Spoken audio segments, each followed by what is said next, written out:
From the Whiskey Tangent Studios in Marlton, New Jersey, this is Whiskey Tangent News. Hey everybody, this is Ed from the Whiskey Tangent Podcast. I'm here with an episode of Whiskey News, and joining me as always is Scott. Hey everybody. And on today's episode, we're going to be covering some news stories related to the whiskey industry, environmental, sports, and entertainment, and true crime. Yeah. We also will list new whiskeys that you can buy this month. As usual. Ones that are being released. And also, of course, when we're finished all that, we're going to talk about what's coming up on the podcast in the next few weeks. All right. So, it's August 2022, and here's all the news that's fit to drink.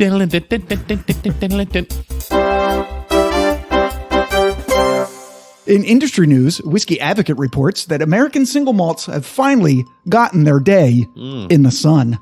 After years of concentrated efforts, false starts, and anticipation, American single malt distillers have received the long-awaited news that the TTB, the Tax and Trade Bureau, has released its guidelines for the category, making it all but certain that American single malt will be an official legal designation in the American whiskey lexicon before year's end.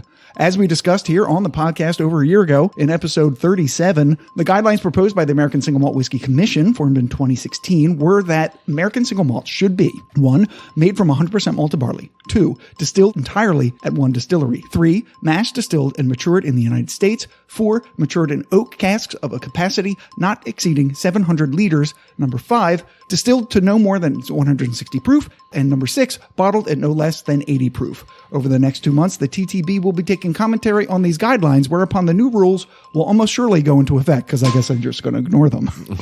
Wait, the barrels have to be virgin oak, right? Like they can't be used?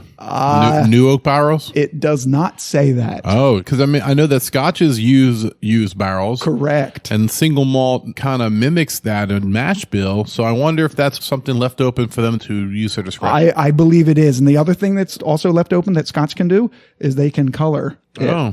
And also flavorings are not mentioned either, which is interesting. Interesting. Yeah. I found that I like American single malts better than Scotch.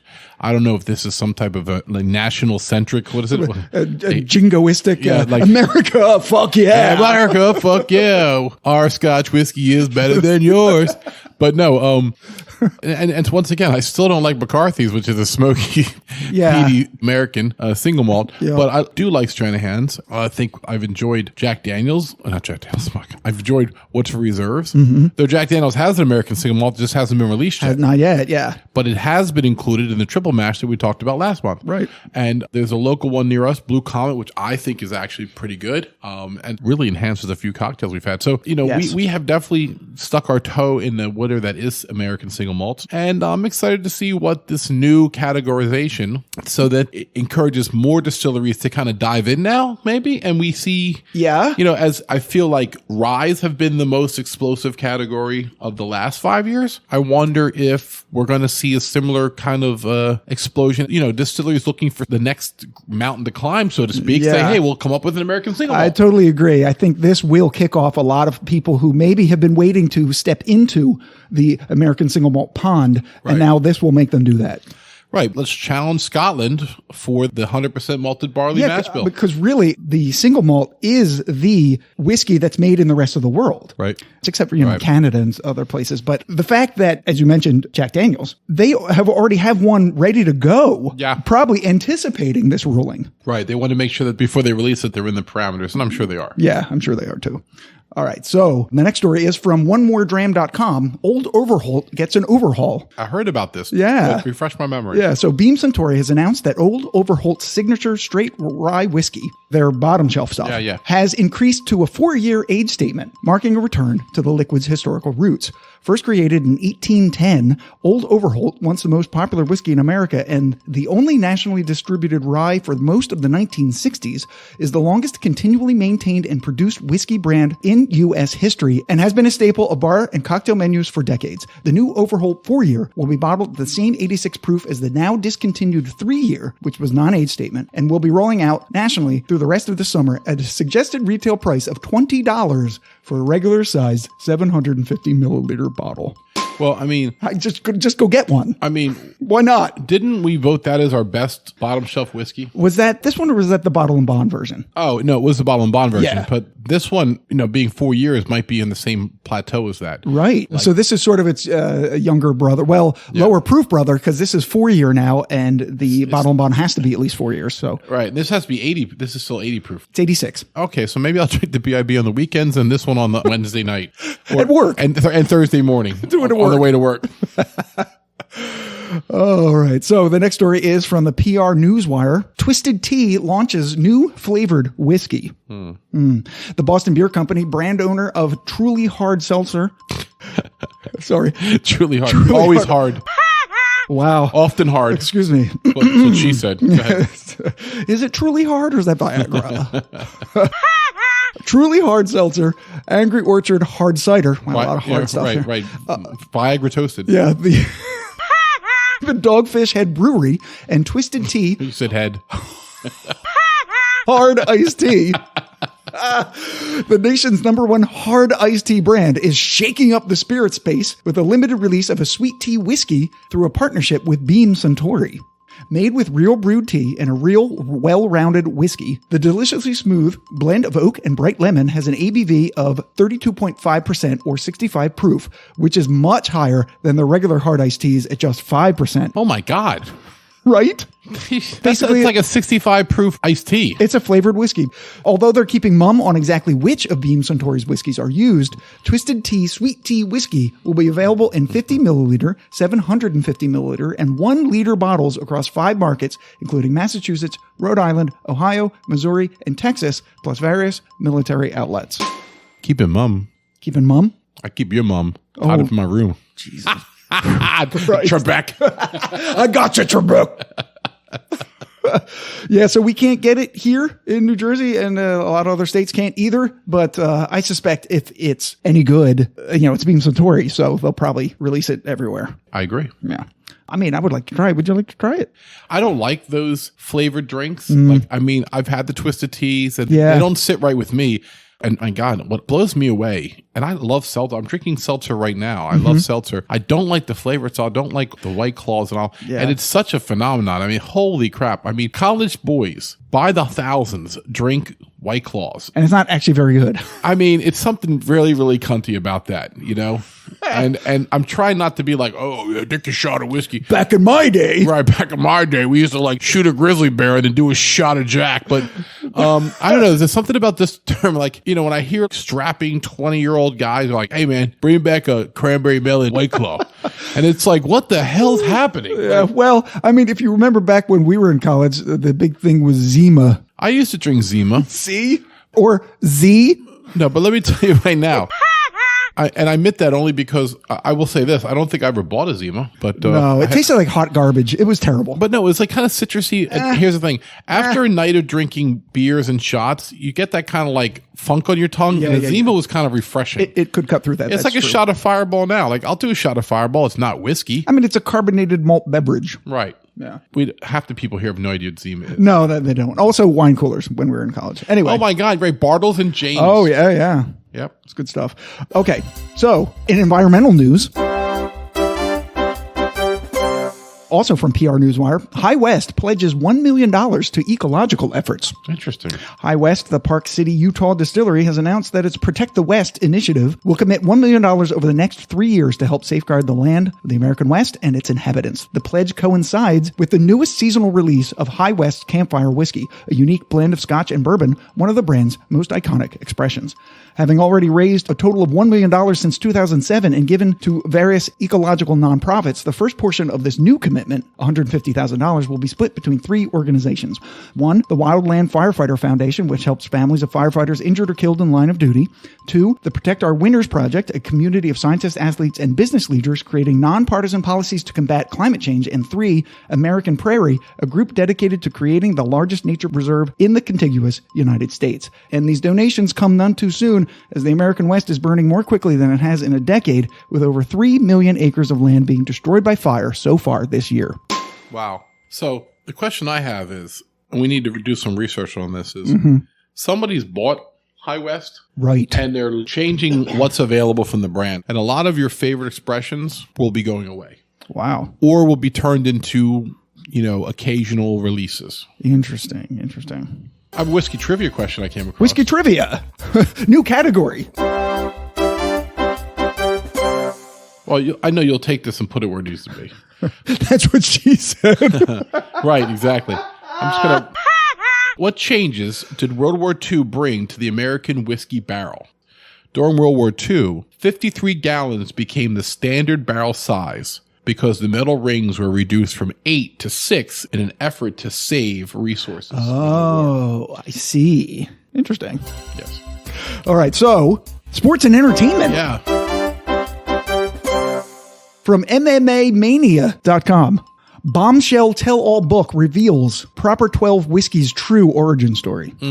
According to the Proper 12 Irish Whiskey's website, currently, former UFC champion Conor McGregor and his team searched for a place and people that shared the same passion for Ireland and its whiskey. He found this at the oldest whiskey distillery on the Isle of Ireland, and with his master distiller, created a unique special blend. Okay, so that's what they say on the website. But according to a new book by Artem Lobov, friend and former teammate of McGregor, a somewhat different story has emerged that began with Icelandic vodka and a Game of Thrones star. What? European strongman and all-around gigantic human being, Hafthor Bjornsson, who played Gregor Clegane, a.k.a. The Mountain, on the HBO series Game of Thrones, was preparing to release a vodka in his native Iceland when he suggested to McGregor that he jump into the vodka business with him. But when Lobov heard about the offer, he told McGregor that the prospect of making a vodka in Iceland didn't make much sense for an Irishman, suggesting that he'd look into Irish whiskey instead. Lobov, also known as the Russian Hammer, had worked at the Radisson Hotel bar in Dublin while going to college there and had connections to the Irish whiskey industry, so he offered to help put together a deal. Said Lobov, I met with all the different whiskey distilleries, did my research, and put a beautiful deal together. Once it was ready, I went to Conor with it. After that, we continued working, and as you can see, it was a massive success. I'm really happy to see that, and I'm really happy to be a part of it. McGregor would eventually sell his majority stake in Proper 12 for $600 million in 2021. Lobov's stake in the company has never been made public, but he has promised to reveal that information once the book is out. However, the official release date has yet to be determined. I mean, if you guys are not angry that Conor McGregor is worth $600 million, at least, I mean, just from that whiskey alone, which apparently is terrible. How does a $600 million whiskey? I mean, awful? Are we petty for never having tried it? I guess we have to try it now. I mean, we got to try it. Yeah, we'll try it against like Bushmills and Tully and leave it there. Yeah, I mean, I don't know how big of a bombshell story this is. I think it's more like there's wiggle room in there, and that his team put it together. You know, all whiskey sites lie to some extent. Yeah, I think it's just because people don't like McGregor. He's kind of an asshole. I mean, yeah, like I kind of liked him when he first came out, but how many stories can you see of him smacking like busboys at a fucking restaurant before you start to think he's a dick? Yeah, you know? He's got anger management issues a little bit. That's all he does. Yeah. All right, so the next story in sports and entertainment, ScreenRant.com reports Assassin's Creed takes a stab, get it, at the spirits business. Oh my God. World-renowned game developer Ubisoft, creator of the Far Cry and Tom Clancy's Rainbow Six video games, is celebrating the 15th year anniversary of its groundbreaking Assassin's Creed franchise by releasing a whiskey inspired by the globe-spanning alternative history action-adventure series. Although fans will have to wait a bit longer for news on what the next game in the series will be, Anthem Studios, a licensing, bottling, and distribution company based in Jefferson City, Tennessee, has partnered with Ubisoft and the Tennessee Legend Distillery to release an Assassin's Creed 15th anniversary straight bourbon whiskey. Aged 4 years, the new 90-proof bourbon features the flavors of rye spice, wheat character, and hints of cherry, vanilla, and oak. So basically, it's just a regular bourbon. Additionally, Anthem Studios is also planning to release an Assassin's Creed Black Flag rum and an Assassin's Creed Valhalla vodka. But while all three spirits will reportedly be available in September, you can pre-order the bourbon today for $69 at anthemstudios.com. I mean, if they had come out with a 15-year bourbon, I would have been mad impressed. You know? Yes. I don't care if it was $200. I'd be like, all right, I see. That's, you know, the character on the cover, like the blood red letters. I totally agree, because when I first saw this, I was like, ooh, it's a 15-year. Oh, No, it's just the 15th I mean, anniversary. I don't mind what they did. It's interesting. Well, the other one that we've actually tried based on a television show, The Walking Dead whiskey, was actually pretty good. It was. It was pretty cheap. And I've tested a few other ones off the air. Yeah. And they all were pretty decent. Yeah, but this is $69 for a 4-year. I mean, it's got to be pretty good for, I don't know. I feel like this is going to be my birthday present from Ed. I just spent $59 on a 4-year, and it's pretty good. Oh, that's true. The Willett 4-year estate rye is very good. Yeah, so I'm a huge fan of the Assassin's Creed franchise. Yes. I haven't played absolutely every game, but most of the major titles. Yeah. I'm still playing Valhalla. It's been over a year and a half. He's exactly their target market. He keeps buying all the extensions. It's hysterical. And now I have a whiskey podcast that's like they marketed this for me. This is for Scott. Now I'll have to mention it every single time we have an episode. Oh, shit. I am getting this for my birthday, aren't I? God, if I can find it. Yeah, that's true. All right, on sale. You whore. All right, so the last story I have is a new feature we have on the podcast, True Crime. The Associated Press has reported, this just happened last week, a drunk woman drives golf cart onto Florida highway. A 58-year-old woman was arrested last Saturday night for driving a golf cart on Florida's busiest interstate while drunk. According to a Florida Highway Patrol report, a truck driver spotted the woman driving a golf cart in the center lane of I-95. Center lane. The truck driver, after observing that the woman had passed out, used her truck to gently steer the golf cart onto the shoulder of the road. Once on the shoulder, the truck driver grabbed the keys of the golf cart as the woman awoke and tried to drive away. When troopers arrived at the scene, the woman started arguing with them and insisted that she needed her bag. Inside her bag, troopers found an open bottle of Jack Daniel's Tennessee Fire whiskey. Wow. The woman is now facing misdemeanor charges of disorderly intoxication in a public place and resisting an officer without violence. Well, at least somehow she didn't get a DUI for that? That's amazing. I mean, seriously. Well, shit, I'm going to buy a golf cart and drive home from Scott's every night and be like, look at me a bit disorderly again. She was on I-95. I can't even. If you don't live in the East Coast, I-95 is like a 6-lane highway. If she was doing 30 miles an hour, man, you're coming up on her like she's standing still. It's because you're doing like 75 on I-95. And then she passed out, slumped over, I guess. Yeah. Quick thinking by the truck driver. I mean, she probably would have been killed, honestly. I would say. Yeah. It's not like she was a college girl. She was 58. Yeah. She should be able to hold her liquor better now. That's right. So the next segment, of course, is the new whiskeys that you can buy. I love this part. In August. All right. So our favorite brand, we're not a favorite of theirs, but we are a favorite of theirs. We've had a great relationship with everybody except one person put shade notes behind the scenes. We've talked to their distillers and their blenders, and it's all good. So Barrell, if you didn't know who we're talking about yet, Barrell has put out a gray label Dovetail. So their gray labels are basically higher aged expressions of their existing ones. Right. In case you're sitting around going, all right, so how do we make our $75 Dovetail cost $110? More than that. This is whiskey finished rum, port, and Dunn Vineyards Cabernet barrels like the original, but with whiskeys from Indiana, Tennessee, and Canada that have been aged up to 20 years. Oh, shit. It's 131.54 proof, of course. God, I thought that was the price. I was like, what a bargain. But the MSRP is $2.99. It's tasting notes. Right, and the flavors are the Douglas pear. And all right, so you're going to be angry, so just prepare yourself. I'm fine. Strawberry rhubarb pie. Right. Fennel pollen. When I'm trying not to get a reaction, and I'm steeling myself for it, they get it anyway. Flan. I'm not saying anything anymore. Don't wait for a reaction from me. Coconut oil, poppy seed, peppercorn, allspice, ginger, and cola. So there's no oak or vanilla, no cinnamon or caramel. No, none of those. Fuck. Fennel pollen. What is that? What is it? Honestly. They have to take some ownership for the bullshit they put in their tasting notes. You have to take some ownership. Because if I pull up Breaking Bourbon or Whiskey Jug right now, they're not going to have any of that shit in there. Shame on you. You make a great whiskey. Stop making it difficult for people to relate to it. Exactly. I agree. So I almost put this in the sports, but I figured it wasn't a big enough story for the sports. Because if it was the Eagles, it would have been made the sports. But it's the Broncos. Okay. So the Breckenridge Distillery has put out their second blended series of Broncos Bourbon blends. A pair of bourbons labeled orange and blue, chosen by former Denver Bronco players. Last year, it was quarterback Jake Plummer versus fullback Reggie Rivers. Interesting. This year, it's Plummer returning because fans voted his version the best versus linebacker Carl Mecklenburg. Oh, I like Carl. They're both 86 proof. They're available only in Colorado. As of this recording, Orange is leading with 55% of the vote, but you still have time to cast your ballots at BreckenridgeDistillery.com. I love it. I wish the Eagles would do this with the New Liberty Distillery. Oh, yeah, Kinsey. Yeah. Would we have green and black, I guess? Right, yeah. I want some black whiskey. You know what I'm saying? Is that racist? You're right on the edge. Right on the edge. If you put any more swag on your voice, I'm going to have to call you out. Okay, we'll just move on to the next whiskey. Okay, so the next one is Brush Creek Railroad Rye Boxcar number 1. Wow, it's like a dead song.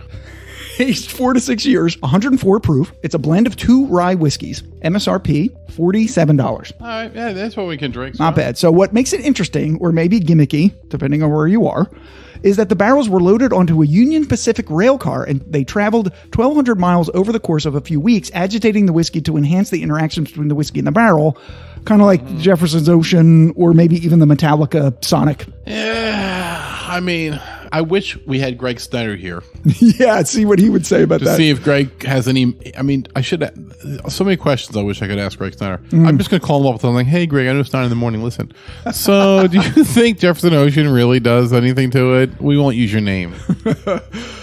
Yeah, I mean, I don't know. We've had a couple of the Jefferson's Oceans. I just find them okay. Metallica's decent enough. I find we it interesting. liked it. We don't know if the way they, like, if they left it in the rick house, would it taste any different? You know, we don't know. That's what I don't know. We don't. I wish I could get some Jefferson Ocean that just sat in a rick house, and then the one that went on the round the world tour on the cargo ship. Yeah. And taste them side to side and be like, oh my God, well, I don't really like it that much, but the Ocean's a lot better. It's definitely different, right? If we knew that, but we don't. Right. And we're probably paying an extra $20 because it went on a ship. Right. Like what if it's like a blowjob with a regular mouth and then one with a retainer? You know, like, oh shit, yeah, it's better when she takes the retainer out. You know what I mean? Like something, just so you all can visualize it out there. Ed! I was going to say, don't yell at me after the Jack Daniels episode. You have no room. I don't. You cost us a multi-million-dollar endorsement. You have no room. That's what she said.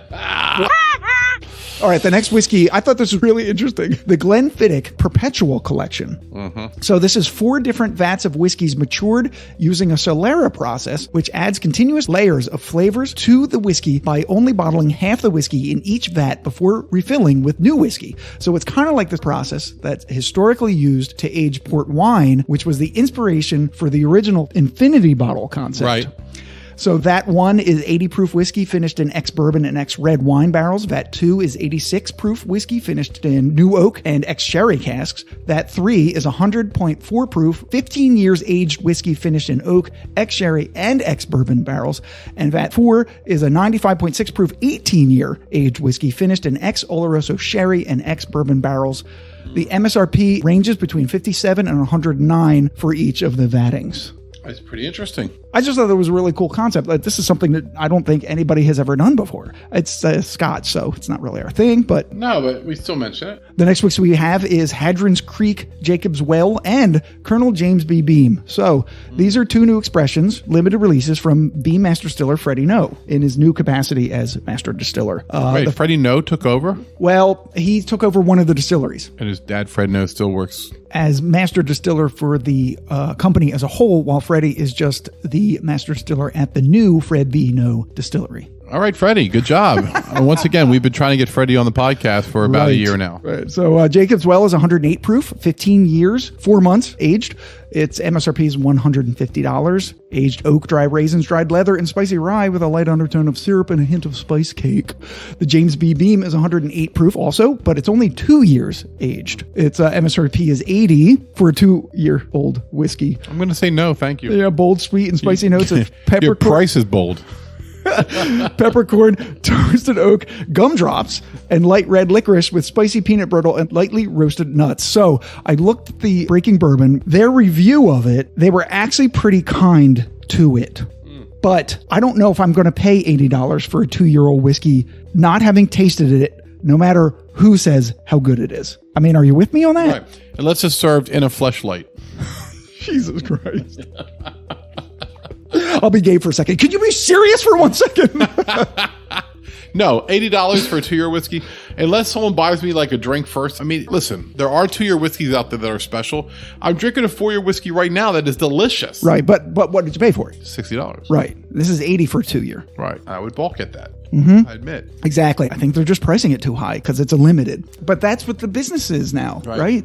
All right. So the next one is something called Hidden Barn Bourbon, small batch number 1. The Neely Family Distillery, formed just in 2015, is putting this out. It's 106 proof whiskey. It's aged 4 to 6 years. Its mash bill is 70% corn, 20% rye, and 10% malted barley. Its MSRP is $75. It's a little pricey, but you know what? I'm really intrigued by it. I want to taste that. So the brand gets its name from the time during Prohibition when barns were used to distill liquor illegally, which would cause black stains to develop on the barn walls caused by the naturally occurring microflora that feeds on airborne alcohol. So everyone in the area would also paint their barns black to cover up the fact of which barns might be having distilling going on. That's interesting. That's why it's called Hidden Barn. And I never knew that. That's really cool. I've never heard that either. No. So the tasting notes for this are peach, white grape, pear, oak, vanilla, and caramel with allspice, toasted oak, and black pepper. I want to try it. I think I do too. I mean, yeah. I don't think for $75. Maybe if it's out somewhere. I might do it. Yeah. I might do it. I'm kind of intrigued by it. It seems to be right in my wheelhouse. Not yours, but mine. Okay. We got 2 more.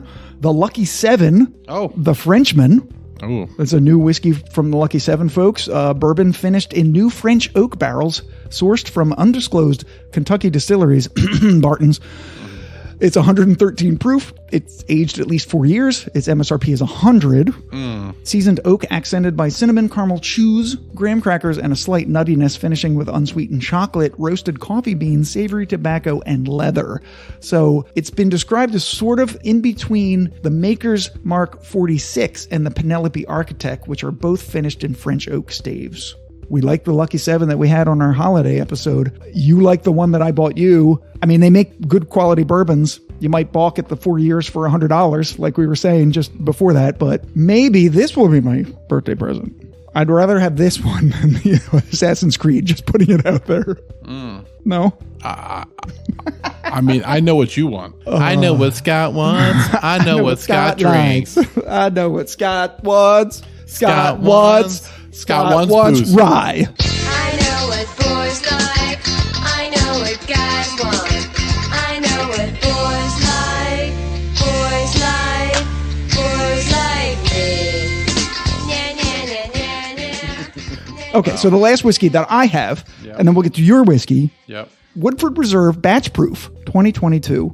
Released as part of their annual Masters collection, they blend barrels into a batch and then bottle the whiskey at whatever proof it happens to be, offering, they say, a taste of Woodford Reserve in its purest form. Okay. The 2022 edition is drawn mostly from barrels from the first floor of their warehouse, which tends to be lower proof because of less evaporation. It's 118.4 proof. It's the standard mash bill of 72% corn, 18% rye, and 10% malted barley, but the MSRP is $130. I mean, it's got high proof. I mean, it's not. I mean, if it was funny, if it was 95, Scott, you really wouldn't have a problem with it. I mean, I wouldn't, but that's also $35 less expensive. I'm just saying, well. But it is Woodford Reserve in its purest form. Right. So. I mean, I think this is for you. This is your birthday present. What did they call it? What? Woodford Reserve Batch Proof. Oh, shit. I might take a run at that. I'm not going to lie.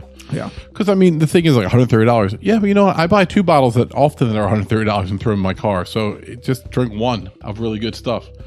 So I want to say that Lux Row Distilleries in Bardstown, Kentucky, rolled out the newest member of the Davis County Bourbon family this week. Okay.